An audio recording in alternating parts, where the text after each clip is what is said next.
প্রথমেই এখনের সবচেয়ে বড় খবর আমরা চোখ রাখবো। কয়লা ব্যবসায়ী রাজু ঝাকে গুলি করে হত্যার ঘটনার সিসিটিভি ফুটেজ সামনে এলো। এই মুহূর্তের সবচেয়ে বড় খবর, কয়লা ব্যবসায়ী রাজু ঝাকে গুলি করে হত্যার ঘটনার সিসিটিভি ফুটেজ সামনে এলো। পয়েন্ট ব্ল্যাঙ্ক রেঞ্জ থেকে গুলি করা হয়েছিল কয়লা ব্যবসায়ী রাজু ঝাকে। আমাদের হাতে এসেছে সেই এক্সক্লুসিভ সিসিটিভি ফুটেজ, আপনারা এখন স্ক্রিনে দেখতে পাচ্ছেন। সিসিটিভি ফুটেজে দেখা যাচ্ছে একজন হলুদ জামা পরা যুবক এগিয়ে এলেন সাদা গাড়িটির সামনে, যে গাড়িতে ছিলেন রাজু ঝা। গাড়ির সামনের জানালা দিয়ে মুখ বাড়িয়ে গুলি করে বেরিয়ে গেলেন। আপনাদেরকে আরো একবার জানিয়ে রাখি, 1 এপ্রিল পূর্ব বর্ধমানের শক্তিগড়ে গুলি করে খুন করা হয় কয়লার কারবারি রাজেশ ওরফে রাজু ঝাকে। অভিযোগ, ল্যাংচা হাবের সামনে একেবারে সামনে থেকে গুলি করা হয়েছিল তাকে। এবার সামনে এলো সেই সিসিটিভি ফুটেজ, তবে সেই ফুটেজের সত্যতা এখনো অবধি যাচাই করেনি ট্রাইব টিভি। তবে সেখানে দেখা যাচ্ছে একজন হলুদ জামা পরা যুবক এগিয়ে এলেন সাদা গাড়িটির সামনে, যে গাড়িতে ছিলেন রাজু ঝা। গাড়ির সামনের জানালা দিয়ে মুখ বাড়িয়ে গুলি চালালেন, এরপরই বেরিয়ে গেলেন ঘটনাস্থল থেকে। যাওয়ার পথে একবার তার হাত থেকে বন্দুকটি পড়ে যায়, তুলে নিয়ে আবারও সেই সাদা গাড়িটির সামনে যান যুবক, আবারও তাক করেন বন্দুক। মনে করা হচ্ছে মৃত্যু নিশ্চিত করতেই ঘুরে আসেন ওই যুবক। সামনে তখন একজন মুড়ি বিক্রেতা, আরও দুজন দাঁড়িয়ে, সকলেই একেবারে নিরুত্তাপ। এই ভিডিও নতুন করে উস্কে দিচ্ছে একাধিক প্রশ্ন। বিশেষ করে মুড়ি বিক্রেতার ভূমিকা অত্যন্ত তাৎপর্যপূর্ণ। সকলে ছোটাছুটি শুরু করলেও ঠায় দাঁড়িয়েছিলেন তিনি। আরও একজন সে সময় ঘটনাস্থলে ছিলেন আকাশি জামা পরা, তিনিও নিরুত্তাপ হয়েই দাঁড়িয়েছিলেন সেখানে, যদিও এরপর তাকে আর দেখা যায়নি। এ বিষয়ে আমরা বিস্তারিত জানবো এই মুহূর্তে। আমার সঙ্গে টেলিফোন লাইনে জুড়ে আছেন ট্রাইব টিভির প্রতিনিধি আকাশ খান। আকাশ, এই যে সিসিটিভি ফুটেজ আমরা দেখতে পাচ্ছি, এর থেকে কি হামলাকারীদের এখনো অবধি চিহ্নিত করতে পেরেছে পুলিশ? তদন্ত কতটা এগিয়েছে এই ঘটনার?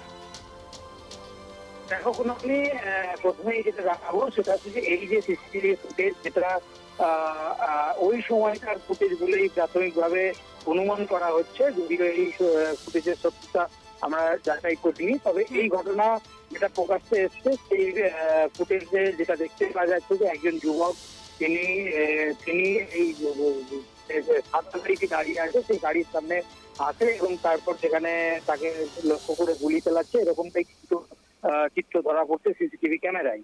এবং এখনো পর্যন্ত যেটা জানা যাচ্ছে পুলিশ সূত্র থেকে, যে ঘটনার তদন্ত ইতিমধ্যেই শুরু হয়েছে এবং এই যে অর্থাৎ যে যুবককে দেখতে পাওয়া যাচ্ছে তাদের যেমন স্কেচ করানো হয়েছে বা তাদের যেমন স্কেচ করেছে, সেই স্কেচ অনুযায়ী যেমন তাদের সন্ধানে পুলিশ তদন্ত শুরু করেছে। পাশাপাশি স্থানীয় যারা ছিল, অর্থাৎ যে দোকানের সামনে ঘটনা ঘটেছে, সেই দোকানের কর্মচারীদের সঙ্গেও পুলিশ আধিকারিকরা কথা বলেছেন এবং ইতিমধ্যেই তুমি যেমনটা জানো যে টিম গঠন করা হয়েছে, সিটির সদস্যরা এই তদন্ত শুরু করেছে এবং ঘটনার কিন্তু ভিডিও প্রকাশ্যে আসাতে এসেছে এবং সেই ভিডিও দেখে ইতিমধ্যেই তদন্ত শুরু করেছেন পুলিশ আধিকারিকরা, এমনটাই আমরা পুলিশ থেকে জানতে পারছি।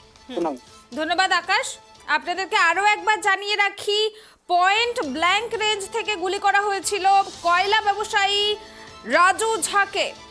আমাদের হাতে এসেছে সেই এক্সক্লুসিভ সিসিটিভি ফুটেজ, যেখানে দেখা যাচ্ছে একজন হলুদ জামা পরা যুবক এগিয়ে এসেছেন সাদা গাড়িটির সামনে, যেই গাড়িতে ছিলেন রাজু ঝা। গাড়ির সামনের জানালা দিয়ে মুখ বাড়িয়ে গুলি করে বেরিয়ে গেলেন তিনি। 1 এপ্রিল এই ঘটনাটি ঘটেছিল পূর্ব বর্ধমানের শক্তিগড়ে গুলি করে খুন করা হয়েছিল কয়লার কারবারি রাজেশ ওরফে রাজু ঝাকে। ল্যাংচা হাবের সামনে একেবারে সামনে থেকে গুলি করা হয়েছিল তাকে। আর এই ঘটনারই সিসিটিভি ফুটেজ আমাদের হাতে এসেছে, তবে এই সিসিটিভি ফুটেজের সত্যতা যাচাই করেনি ট্রাইব টিভি।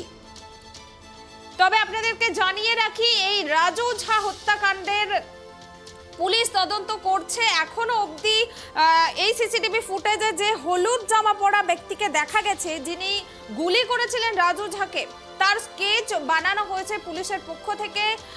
এখনো তদন্ত চলছে। তবে আপনাদেরকে জানিয়ে রাখি, এই ঘটনায় পুলিশ SIT টিম গঠন করেছে, যারা এই ঘটনা নিয়ে তদন্ত করছে। তবে এখনো অবধি হামলাকারীদের কিন্তু চিহ্নিত করা যায়নি।